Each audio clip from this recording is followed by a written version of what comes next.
नमस्ते। क्या आप जानते हैं कि आज इंडिया में हर 5 लोगों में से एक हाई ब्लड प्रेशर का शिकार है, यानी 8 करोड़ लोग।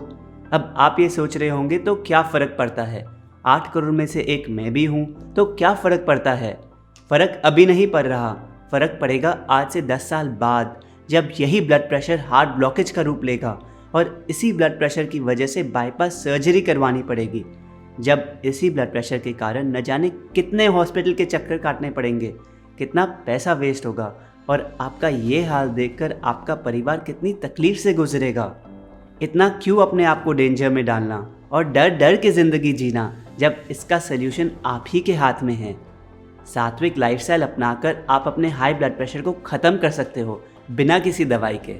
इस वीडियो के पहले पार्ट में हम जानेंगे कि हाई ब्लड प्रेशर का असली कारण क्या है, वो कारण जो आज हमें कोई नहीं बता रहा।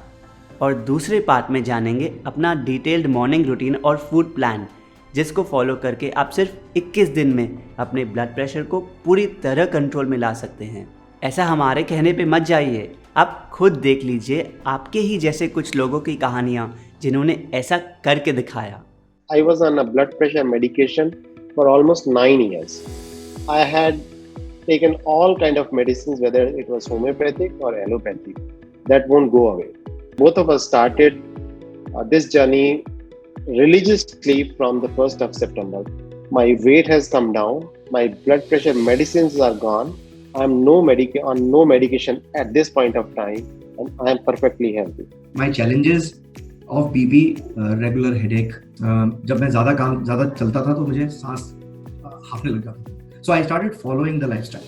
After about 15 days or so of following this, it became 127, 80, 82, and within three and a half weeks, it started to go further southwards. So 116, 65 types. I said, okay, no medications at all. उनको डब्बे में डाला मैंने, okay, because my readings were perfectly okay. मतलब where I used to be versus where I am today is a 180-degree transformation. मेरा 8-9 साल से मुझे हाई ब्लड प्रेशर और हाई कोलेस्ट्रॉल का प्रॉब्लम हो गया था। मतलब तो विद इन 1.5 मंथ है वो मेरा ब्लड प्रेशर है वो 110-70 के नीचे आने लगा। वो तो कभी भी मेरा दवाई के साथ भी इतना तो फिगर कभी मेरे हुए ही नहीं थे। Before Sattvic lifestyle, the blood pressure I had was systolic was 140, diastolic was 100. That too with medication. Whenever I used to get angry, the BP used to shoot up to 180 to 140. And after following the Sattvic lifestyle, my current blood pressure is diastolic is 80 and systolic is 130 to 135. I have almost reversed my blood pressure, I can say. Within about 3 to 4 months, I got over all my medicines. I was taking 12 in a day. 12 in a day. I was spending about 5,000 rupees in a month on my medicines. Now it is zero. There was a lot of stress in my life, due to which my blood pressure was shooting out. And gradually one day it was like more than 200, 250 almost. And on that day, like there was a small vein in my brain which was about to burst if I was not treated in time. I was in coma for almost 3 days. And I was almost 1.5 months in ICU. पहले तो मुझे ऐसा लग रहा था nothing was possible in my life. The thing is, the Sattvic lifestyle actually it helped me to like reduce my weight as well as reverse my disease. So panting has completely gone. Likewise, the headache is completely gone. मुझे ऐसा लगता था कि मेरी life अब दवाइयों पे ही बीतेगी और मुझे लगता था मेरा लाइफ स्पैन बहुत शॉर्ट हो जाएगा।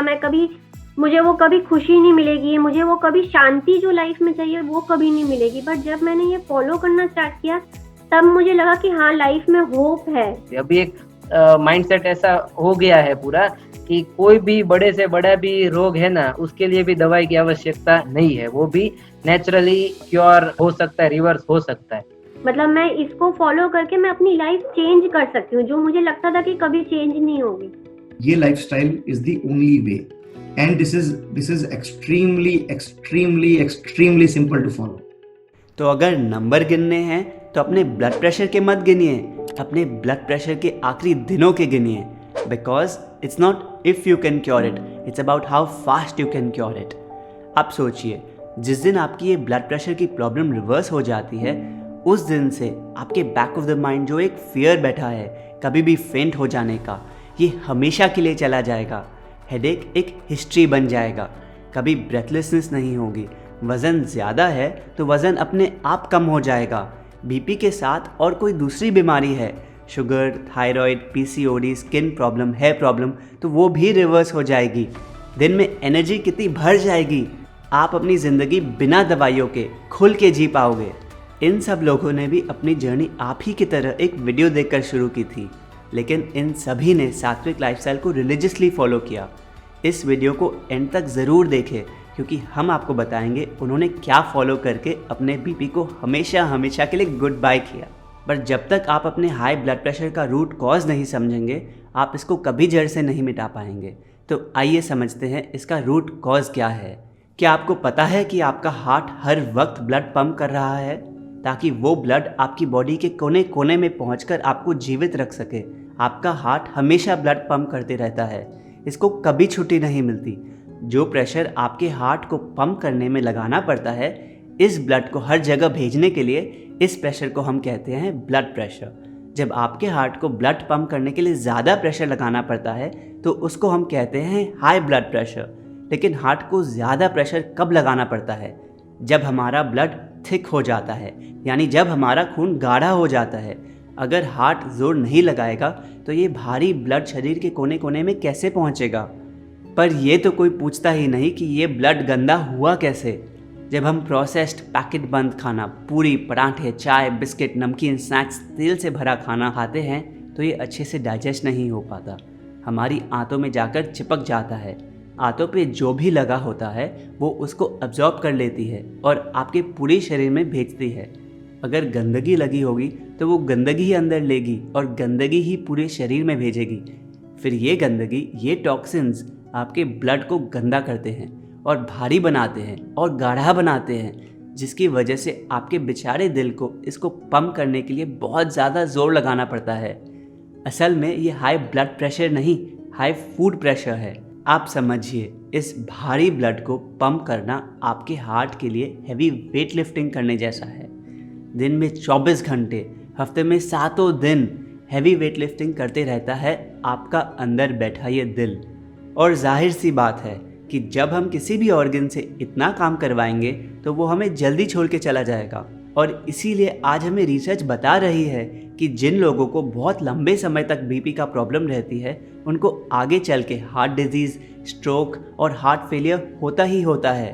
हम आपको डराना नहीं चाहते, हम तो ये चाहते हैं कि आपको और आपकी फैमिली को कभी ये दिन ना देखना पड़े। इस ब्लड प्रेशर को जड़ से ठीक करने का केवल एक ही रास्ता है, अपने खून को साफ करना, यानी शरीर के अंदर पड़ी गंदगी को बाहर निकालना। अब आप शायद सोच रहे हो, लेकिन हमारा काम तो एक गोली सुबह और एक गोली शाम को लेकर चल रहा है, तो ये शरीर साफ वाफ क्या करना? तो आइए एक बार ये भी समझ ले कि आपकी ये दवाई अच्छी है कि नहीं, लेनी चाहिए कि नहीं। देखिए, ये दवाई मशीन पे नंबर ठीक लाने के लिए तो बहुत अच्छी है, लेकिन आपके बीपी को अंदर से ठीक नहीं कर सकती, सिर्फ सरफेस लेवल काम करती है। अगर बीपी की गोली लेके किसी की भी बीपी प्रॉब्लम ठीक हुई है तो हमें नीचे कमेंट्स में बताएं। एक भी जन नहीं मिलेगा, पूरी ज़िंदगी खाते रहेंगे और बीमारी ठीक होना तो छोड़ो और बढ़ती ही जाएगी। सोचिए, आप अपने कमरे में एक मीटिंग करने बैठे हैं, अचानक आपके रोते हुए बच्चे की चीखें आने लगती है। आप जल्दी से अपने दोस्त को बुलाते हैं और रिक्वेस्ट करते हैं कि वो आपके बच्चे का ख्याल रखे। कुछ मिनटों बाद आपके बच्चे की रोती हुई चीखें बंद हो जाती है और आपको लगता है सब ठीक है। जैसे ही आपकी मीटिंग ख़त्म होती है, आप अगले रूम में जाते हैं और आपको बहुत बड़ा शॉक लगता है। आप देखते हैं कि आपके बच्चे की आंखें रो रो कर सूज गई है और उसका दम घुट रहा है, क्योंकि जिसे आपने अपने बच्चे को संभालने की रिस्पॉन्सिबिलिटी दी थी, वो आपके बच्चे के मुंह में कपड़ा डालकर उसको ज़बरदस्ती दबाकर चुप करा रहा था। सोचिए, आपके बच्चे को क्या चाहिए था? आपका प्यार और आपका ध्यान। पर हमने उसे चुप कराने की जल्दी में दूसरी तरफ मुंह मोड़कर उसे सिर्फ दर्द दिया। कुछ इसी तरह हम अपने हार्ट को भी ट्रीट करते हैं। जब गंदगी से तंग आकर वो हाई ब्लड प्रेशर के आंसू रोता है तो हम उसे दवाइयों के दबाव से चुप कराने की कोशिश करते हैं। कभी चुप नहीं होता, पूरी ज़िंदगी रोते रहता है। जब तक हम अंदर की जड़ कारण, अंदर की गंदगी को साफ नहीं करेंगे, तब तक प्रॉब्लम नहीं जाएगी। एक बात याद रखिए, दवाई मैनेजमेंट नहीं, सफाई management is the key to becoming BP free. आपके पास मौका है अपने दिल को इस बोझ से फ्री करने का, उससे ये प्रेशर हटाने का, उसको खुल के धड़कने देने का। कदम उठाइए। इस वीडियो के अगले पार्ट में हम आपको आपका detail high blood pressure reversal plan देंगे, लेकिन ध्यान रहे आपको ये वीडियो एंड तक देखनी बहुत ज़रूरी है। ऐसा नहीं अपने रिवर्सल प्लान के पहले 2 पार्ट्स देख लिए और वीडियो बंद कर दी। अगर आप इनकम्प्लीट इन्फॉर्मेशन लेके जाएंगे तो वो आपके लिए डेंजरस भी हो सकती है। वीडियो एंड तक ज़रूर देखें और पूरे सोल्यूशन को समझिए, और आप रिजल्ट्स कुछ महीनों में नहीं, कुछ हफ्तों में भी नहीं, सिर्फ कुछ दिनों में देखेंगे। हमारे सोल्यूशन के 2 पार्ट्स हैं। पहले हम आपको बताएंगे आपका मॉर्निंग रूटीन और फिर आपका फूड प्लान। आइए शुरुआत करते हैं आपके मॉर्निंग रूटीन से। उठने के बाद फ्रेश हो जाइए। आप तुरंत नहाना चाहते हैं तो नहा भी सकते हैं। फिर हमारा फर्स्ट स्टेप है स्पिरिचुअल एक्टिविटी। अक्सर हमें बताया जाता है कि हाई ब्लड प्रेशर स्ट्रेस की वजह से होता है, लेकिन हम इस स्ट्रेस को अपने जीवन से मिटाए कैसे? जब तक हम अपने दिन का कुछ समय भगवान में नहीं लगाएंगे, हमें हमेशा किसी न किसी चीज़ का स्ट्रेस लगा रहेगा। अपने दिन का कम से कम आधा घंटा किसी भी स्पिरिचुअल एक्टिविटी में लगाएं। अब जिस भी भगवान में विश्वास करते हैं उनको याद करें। आप चैंटिंग यानी जप कर सकते हैं, स्क्रिप्चुरल स्टडी यानी वेदों का अध्ययन कर सकते हैं, आरती या पूजा करना चाहें तो वो कर सकते हैं, भगवान का नाम यानी कीर्तन सुन सकते हैं। लेकिन इस आधे घंटे के लिए बाकी सब काम बंद करके भगवान के लिए निकालिए। उनको अपना ग्रैटिट्यूड, धन्यवाद एक्सप्रेस कीजिए। आपको शायद लगे, अरे मेरे बीपी का इससे क्या कनेक्शन है, बहुत बड़ा कनेक्शन है। भगवान का नाम लेने से, उनकी सेवा करने से, उनके बारे में नॉलेज लेने से हमारा माइंड और सोल दोनों प्योरीफाई होते हैं। जो हमारे माइंड में टॉक्सिन्स बैठे हैं, जो हमें कॉन्स्टेंटली स्ट्रेस देते हैं, स्पिरिचुअल एक्टिविटी से वो मेंटल टॉक्सिन्स एलिमिनेट होते हैं। आप रोज़ 30 मिनट इसको दें। 1 महीने बाद आप देखेंगे बाहर सिचुएशन कुछ भी हो, आप अंदर से एकदम स्टेबल, स्थिर रहेंगे। आप पूरे दिन में मन में एक अलग तरह का सुख अनुभव करेंगे। स्ट्रेस, गुस्सा, डर ये आपकी लाइफ से खुद एग्जिट कर जाएंगे। आप अपनी स्पिरिचुअल एक्टिविटी सुबह जितनी जल्दी करेंगे ये उतनी अच्छे से हो पाएगी। अब हम अपने मन को तो प्योरीफाई कर लिया, अब बारी आती है आपकी बॉडी की। आपके मॉर्निंग रूटीन का दूसरा स्टेप है एक्सरसाइज। देखिए, अगर आपको स्वस्थ रहना है तो आपके शरीर को रोज़ाना मूवमेंट की ज़रूरत है। जब हम हफ्तों तक एक्सरसाइज नहीं करते, अंदर ऑर्गन्स धीरे धीरे रॉट होने लगते हैं। मूवमेंट के बिना ये ऑर्गन्स अपना काम अच्छे से नहीं कर पाते। हमारे शरीर को किसी ना किसी प्रकार की एक्सरसाइज तो रोज़ चाहिए। बीपी में आप ब्रिस्क वॉकिंग कर सकते हैं, यानी बाहर आधे घंटे के लिए अच्छी स्पीड में चलना। और दूसरी सबसे अच्छी एक्सरसाइज है सूर्य नमस्कार। आप शुरुआत कीजिए 5 सूर्य नमस्कार से। कुछ हफ्तों में उसको धीरे धीरे बढ़ाइए, 10 तक लेके जाइए, फिर 15, फिर 20। एक्सरसाइज के वक्त कुछ चीज़ें याद रखनी है। पहली, बीपी की प्रॉब्लम में आपको शुरू में कोई भी वायलेंट एक्सरसाइज नहीं करनी जो आपकी एकदम से सांस फुला दे। सिंपल एक्सरसाइज से शुरुआत कीजिए और धीरे धीरे उसको बढ़ाइए। दूसरी, हमेशा एक्सरसाइज को शवासन से एंड कीजिए। शवासन ही वो टाइम है जब आपको एक्सरसाइज का बेनिफिट है वो अब्जॉर्ब होता है और आपकी ब्रेथ स्टेबलाइज होती है। तीसरी, जितना हो सके बाहर खुली हवा में एक्सरसाइज कीजिए ताकि आपको धूप और हवा का भी फ़ायदा साथ में मिल पाए। बंद जिम में एक्सरसाइज करने से बहुत बढ़िया है अगर आप खुली हवा में एक्सरसाइज करते हैं। और लास्ट और चौथी बात, पतले वाइट कॉटन के कपड़े पहन के एक्सरसाइज कीजिए। पॉलिएस्टर, सिंथेटिक, नायलॉन के कपड़े या फिर बहुत टाइट कपड़े ना पहने। ये स्वेट को अब्जॉर्ब नहीं कर पाते, उसको वापस अंदर भेज देते हैं। इसकी जगह वाइट कॉटन के कपड़े पहनिए। चलिए, अब एक्सरसाइज के बाद आपको शायद प्यास लगे, तो अब बारी आती है आपके मॉर्निंग डिटॉक्स जूस की। हाइपरटेंशन के लिए सबसे अच्छा है सफ़ेद पेठे का जूस। सफ़ेद पेठा कुछ ऐसा दिखता है। इसको एशगार्ड भी कहते हैं। ये बाहर से ग्रीन, अंदर से वाइट होता है। इसका छिलका और बीज निकालना बहुत ज़रूरी है, वरना आपका जूस कड़वा टेस्ट करेगा। इनको निकालकर पेठे को कट कर लीजिए और जूस निकाल लीजिए। जूसर ना हो तो मिक्सी में ब्लेंड करके छान लीजिए और फिर करीब 1 ग्लास यानी 300 से 400 ml घूट घूट सुबह पी लीजिए। इसमें कोई भी नमक, मिर्च, मसाला, नींबू कुछ नहीं डालना। ये सफ़ेद पेठे का जूस हाई बीपी के लिए बहुत फ़ायदेमंद है, क्योंकि ये एक बहुत डिटॉक्सिफाइंग जूस है। जैसे ही आपकी बॉडी में एंटर करता है, जो भी टॉक्सिन्स अंदर जमा है उनको मैग्नेट की तरह अपने अंदर खींच लेता है, और जब शरीर से निकलता है उन सब टॉक्सिन्स को अपने साथ लेके निकलता है। और इसीलिए ब्लड को साफ़ करने के लिए ऐश का जूस बहुत अच्छा है। और याद रहे, ब्लड साफ़ होगा तो वो हल्का होगा, हार्ट को उसको पंप करने में कम प्रेशर लगाना होगा, बीपी खुद ब खुद ठीक हो जाएगा। सफ़ेद पेठा आपको किसी भी सब्ज़ी वाले के पास मिल जाएगा। नहीं मिले तो चिंता नहीं, आप इसकी जगह नारियल पानी भी ले सकते हैं यदि आपको शुगर की प्रॉब्लम ना हो तो, या फिर किसी भी दूसरी सब्ज़ी का जूस ले लीजिए, घिए का जूस, खीरे का जूस। इंडिया से बाहर रहने वालों के लिए सेलेरी जूस बहुत अच्छा है। तो ये हो गया आपका मॉर्निंग डिटॉक्स जूस। अब हम लेंगे आशीर्वाद सूर्य देव का, जो अपनी गोल्डन रेस से हमारी सैकड़ों स्किन पोर्स के थ्रू अंदर जाके हमारे ब्लड को प्योरीफाई करती हैं। हमारा नेक्स्ट स्टेप है सन बेदिंग यानी सूर्य स्नान। आपको क्या करना है? सिंपली सूर्य की रोशनी को अपनी पूरी बॉडी को दिखाना है। कब करना है? आपको सन बेदिंग सिर्फ सुबह या शाम के टाइम करनी है, दोपहर की कड़कती धूप में नहीं करनी। सनराइज के करीब 2 घंटे बाद कर सकते हैं। याद रहे, हमें सूर्य की गर्मी नहीं, रोशनी चाहिए। कितनी देर करनी है? करीब 30 मिनट। 15 मिनट पूरी फ्रंट बॉडी को रोशनी दिखाएं और 15 मिनट पूरी बैक बॉडी को। क्या पहनना है? कम से कम कपड़े पहनने ही है तो वाइट कॉटन के पतले कपड़े पहने, हो सकता है तो कोई कपड़े नहीं। अगर थोड़ी भी ज़्यादा गर्मी है तो अपने हेड को एक वाइट कॉटन क्लॉथ से ढक ले।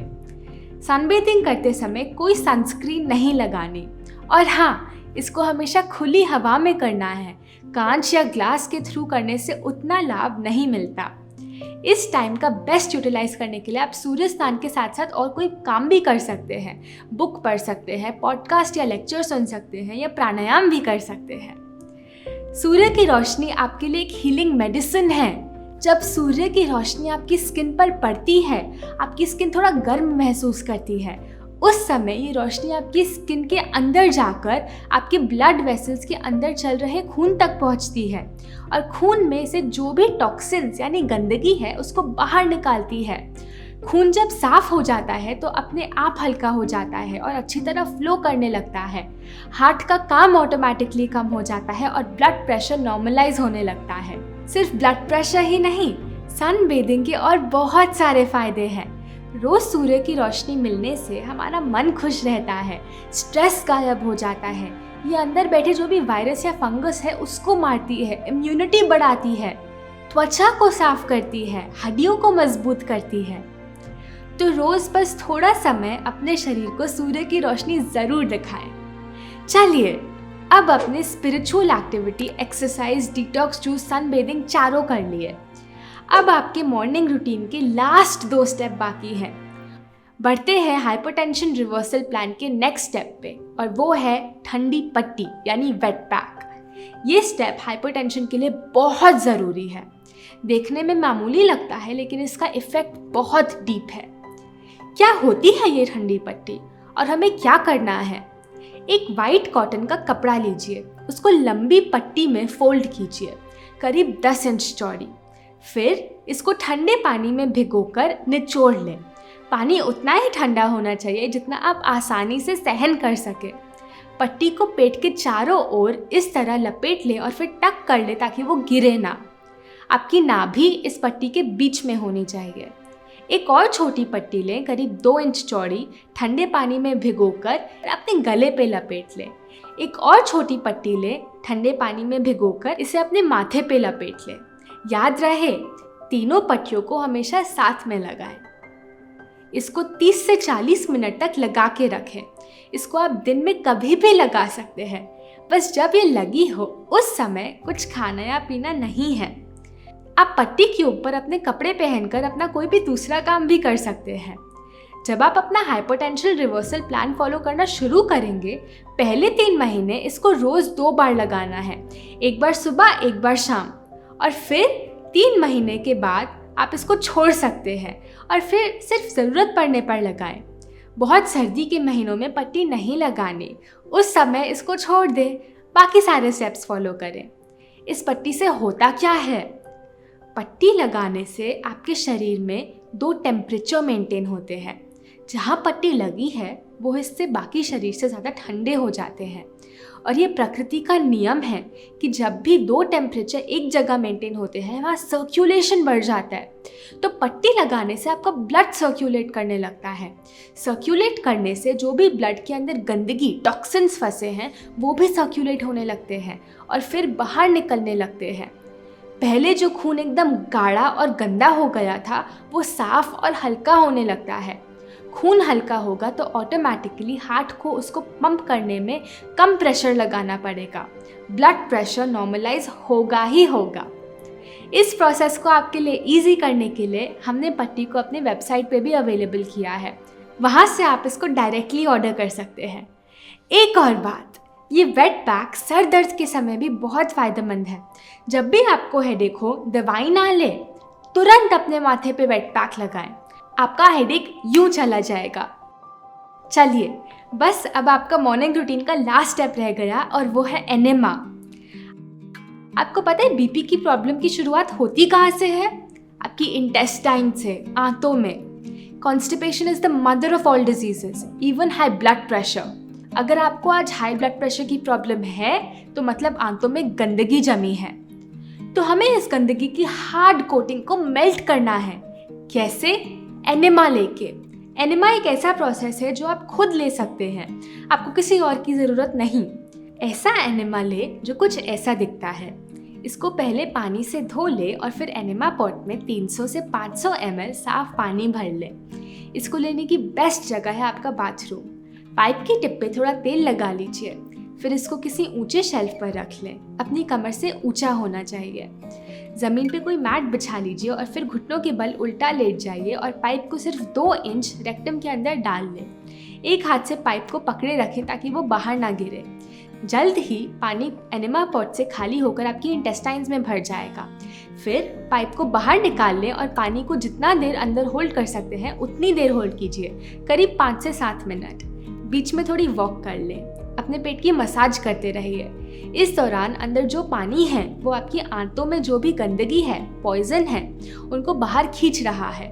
जब आपको बाथरूम जाने का प्रेशर हो तो बाथरूम जाइए और आप देखकर हैरान रह जाएंगे कि अंदर कितनी गंदगी, कितने टॉक्सिन्स जमे पड़े थे। इस पूरे प्रोसेस को करने में सिर्फ 10 मिनट लगते हैं। हो सकता है कि अभी आपको लगे कि इसमें तो दर्द होता होगा, बट ऐसा बिल्कुल नहीं है। इसमें दूर दूर तक दर्द का कोई सवाल नहीं है। ये बिल्कुल सेफ है। अनसेफ तो ये है कि हम वो सारे टॉक्सिन्स को अपने साथ अपने अंदर लेके पूरा दिन घूमते रहते हैं। हो सकता है शुरू में आपको ये थोड़ा मुश्किल लगे, लेकिन आप हमारी बात मानिए, इसको बस एक बार कीजिए। ज़्यादा सोचिए मत क्या होगा कैसे होगा, बस एक बार ट्राई कीजिए, फिर आपको ये बिल्कुल नॉर्मल लगने लगेगा। एनेमा में कुछ नहीं मिलाना, सिर्फ सादा पानी। आपको एनेमा कब लेना है? सुबह के टाइम, नेचुरल मोशन के बाद। अगर नेचुरल मोशन नहीं आता तो एनेमा ज़रूर लें। एनेमा कब तक लेना है, ये बहुत इंपॉर्टेंट पॉइंट है। अपना हाइपरटेंशन रिवर्सल प्लान शुरू करने के 3 हफ्ते तक ये रोज़ सुबह लेना है। 3 हफ्तों के बाद रोज़ नहीं लेना, सिर्फ हफ्ते में एक बार लेना है या फिर ज़रूरत पड़ने पर लेना है। चिंता ना करें, इसकी आदत नहीं पड़ेगी। आप सोचेंगे क्या एनेमा को स्किप कर सकते हैं? मैं ये ना करूं, बाकी चीज़ें कर लूं तो चलेगा क्या? देखिए, अगर आपको सच में हाई ब्लड प्रेशर को रिवर्स करना है तो आप कोई चीज़ स्किप मत कीजिए। एनेमा के बिना आपकी हीलिंग इनकम्प्लीट है। आपके लिए इजी करने के लिए हमने एनेमा पॉट को भी अपनी वेबसाइट पे अवेलेबल किया है, satwikmovement.org। चाहे तो वहाँ से भी ऑर्डर कर सकते हैं। तो ये हो गया आपका 6 स्टेप मॉर्निंग रूटीन कंप्लीट। सुबह फ्रेश होके पहले अपने आप को स्पिरिचुअली चार्ज करेंगे, फिर एक्सरसाइज करके फिजिकली चार्ज करेंगे, फिर लेंगे अपना डिटॉक्स जूस और फिर सूर्यदेव का आशीर्वाद, और फिर जो भी गंदगी अंदर जमी पड़ी है उसको वेट पैक और एनेमा के थ्रू बाहर निकालेंगे। आपको लगेगा हम इतना कुछ कैसे करेंगे? आप चिंता मत कीजिए, जैसे जैसे हम आगे बढ़ेंगे हम आपको समझाएंगे कि इन सब स्टेप्स को प्रैक्टिकल कैसे बनाना है।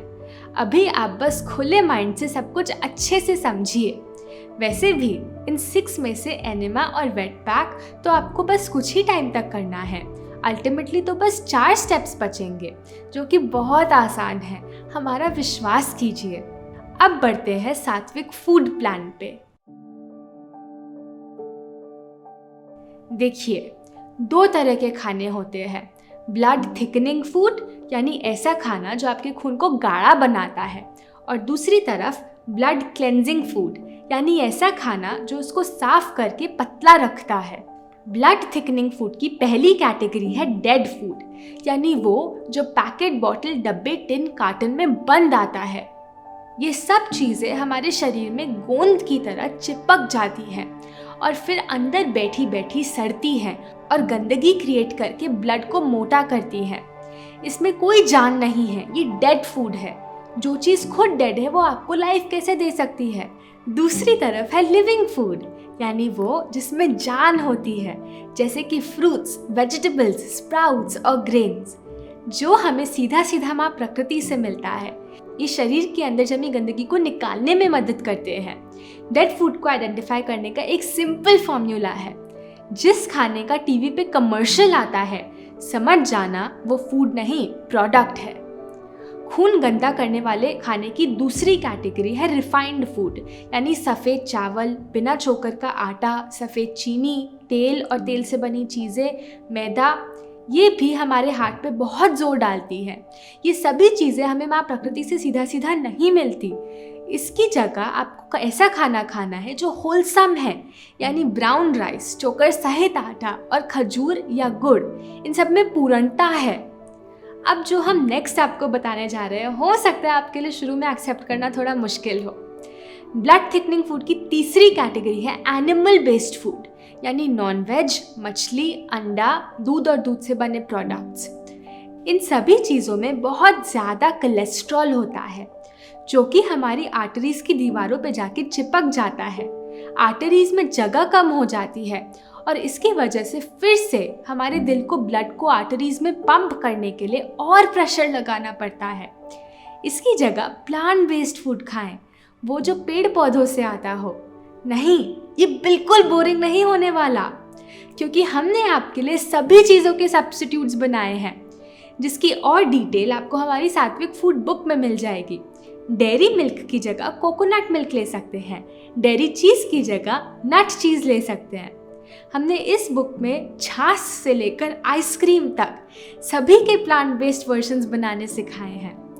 ब्लड थिकनिंग फूड की आखिरी कैटेगरी है वाटर पुअर फूड, यानी ऐसा खाना जिसमें रस्य ना हो, जैसे कि ढेर सारा अनाज, दाल, राजमा, छोला, मेवे। इसकी जगह वाटर रिच फूड ले, वो जिसमें पानी भरपूर मात्रा में हो, जैसे कि जूसेस, फल और सब्जियां। आप बोलेंगे हाँ, हम तो वाटर रिच फूड खाते हैं, लेकिन अगर मैं आपसे पूछूं बताओ क्या क्या खाते हो, तो आप बोलेंगे सुबह उठ के थोड़ी चाय लेते हैं, ब्रेकफास्ट में कभी ब्रेड तो कभी पोहा, लंच में 2 रोटी के साथ दाल और डिनर में कभी चावल तो कभी रोटी। आप ही बताइए, ऐसी डाइट में ज़्यादातर खाना एल्कलाइन है या एसिडिक? पूरी तरह एसिडिक है। एसिडिक खाना हमारे खून को गाढ़ा बनाता है, बीमार कैसे नहीं पड़ेंगे। हमारी डाइट 80% एल्कलाइन यानी वाटर रिच होनी चाहिए और सिर्फ 20% एसिडिक हो सकती है। ये कैसे करना है हम आपको थोड़ी देर में डिटेल में बताएंगे। अभी इतना समझ लीजिए कि जो वाटर रिच फूड होता है, इसका फाइबर आपकी बॉडी के अंदर जाके नेचुरल स्क्रबर का काम करता है, गंदगी को खींचकर अपने साथ बाहर निकालता है। ये तो हो गए हमारे 4 नियम। अब आप सोचेंगे ये तो बताओ हम खाए क्या।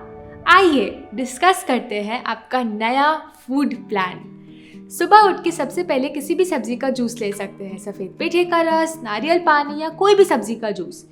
जूस के 2 घंटे बाद ही ब्रेकफास्ट लें। ब्रेकफास्ट में एक प्लेट भर के अपने फेवरेट फ्रूट्स खाइए। सबसे अच्छा है कि आप एक बार में एक ही फल खाएं, लेकिन उससे संतुष्टि ना मिले तो 2-3 फल मिला के भी खा सकते हैं, कोई बात नहीं। हमेशा वो फल खाइए जो आपके देश में उगते हैं और मौसम के हैं। Always eat seasonal and regional. Seasonal फल हमेशा सस्ते भी होते हैं। लंच में आप अपना ग्रेन मील ले सकते हैं, लेकिन इसमें अनाज कम होना चाहिए और सब्जी ज़्यादा। हम एक खास तरह की चपाती सजेस्ट करते हैं। ये पूरी तरह गेहूं की जगह आधी गेहूं और आधी सब्जी की बनती है। आप किसी भी सब्जी की चपाती बना सकते हैं, खीरा, चुकंदर, पालक, घिया, गाजर। चपाती के साथ आती है सब्जी। अब जो हम सब्जी रेकमेंड करते हैं वो भी थोड़ी अलग है।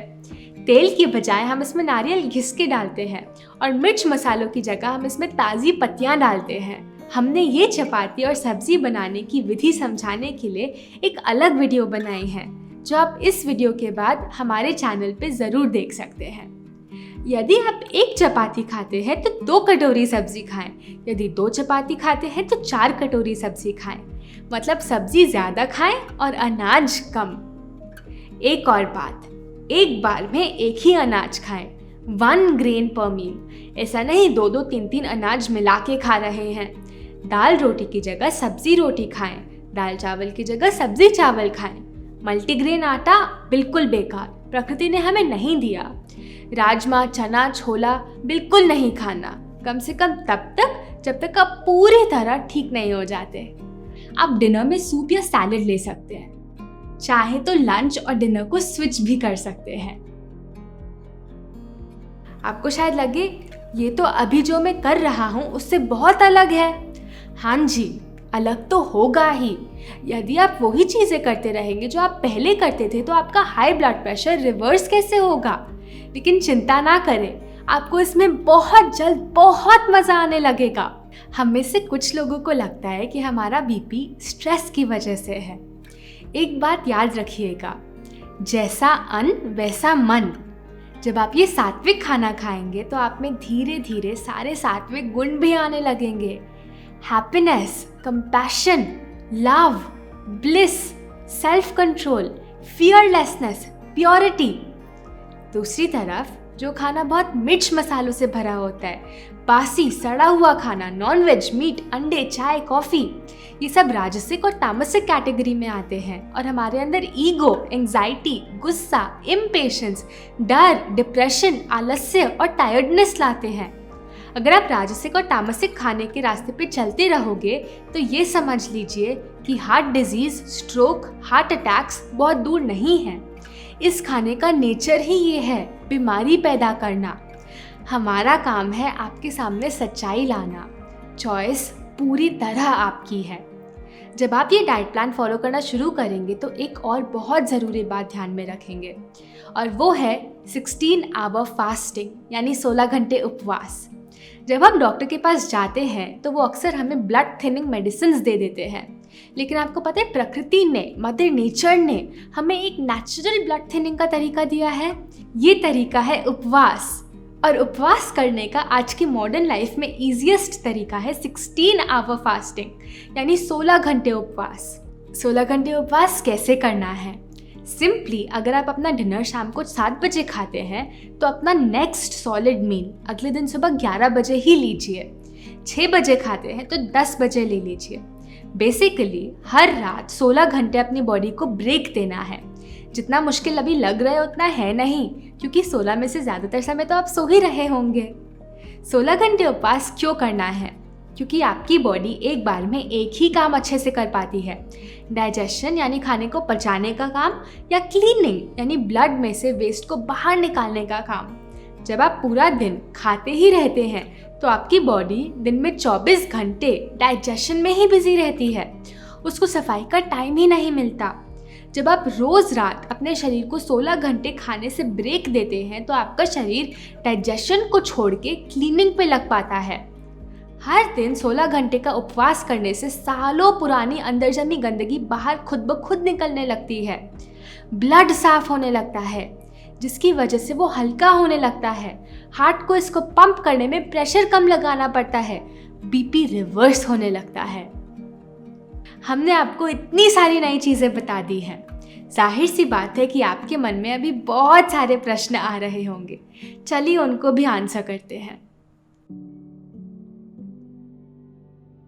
पहला प्रश्न, मेरे बीपी को रिवर्स होने में कितना टाइम लगेगा? देखिए, अगर आप मॉर्निंग रूटीन और फूड प्लान को रिलीजियसली फॉलो करेंगे तो हम अपने अनुभव से आपको बता सकते हैं कि लगभग 21 दिन 21 डेज में रीडिंग्स नॉर्मल आनी शुरू हो जाती है, लेकिन पूरी तरह जड़ से रिवर्स होने में 3 महीने लग जाते हैं। हो सकता है कि आप में से कुछ लोगों को इससे थोड़ा कम समय लगे तो कुछ लोगों को थोड़ा ज़्यादा। डिपेंड करता है बीमारी कितनी पुरानी है, इसकी फ़िक्र ना करें। एक बहुत इम्पॉर्टेंट बात, जब आप इस रास्ते पे चलना शुरू करेंगे तो हो सकता है कि आपको कोल्ड आ जाए, फीवर हो जाए, वॉमिटिंग, डायरिया, कफ आ जाए। अगर ऐसा होता है तो समझ लीजिएगा कि आपने जो रास्ता चुना है वो काम कर रहा है। कोल्ड, कफ, फीवर, डायरिया, वॉमिटिंग, इन सबको डिटॉक्स सिम्टम्स कहते हैं। ये आपकी बॉडी से उस गंदगी को निकालने के तरीके हैं। घबराना नहीं, इनको सेलिब्रेट करना है। ये नहीं आएंगे तो गंदगी बाहर कैसे निकलेगी? इनको दवाइयाँ लेकर अंदर नहीं दबाना।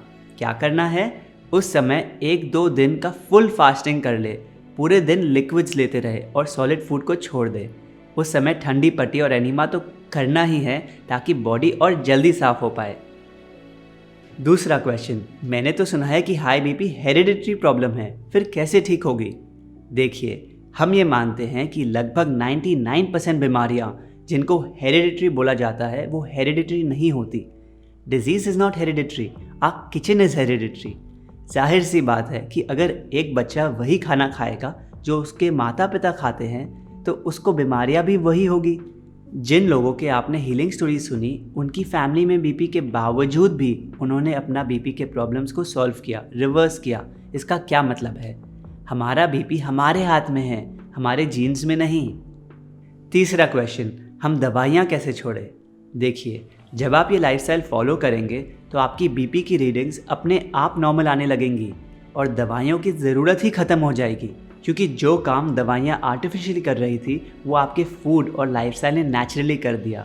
तो जैसे जैसे आपके ब्लड प्रेशर लेवल्स कम होते हैं वैसे वैसे दवाई की डोज कम करते जाएं, एकदम से ना छोड़ें।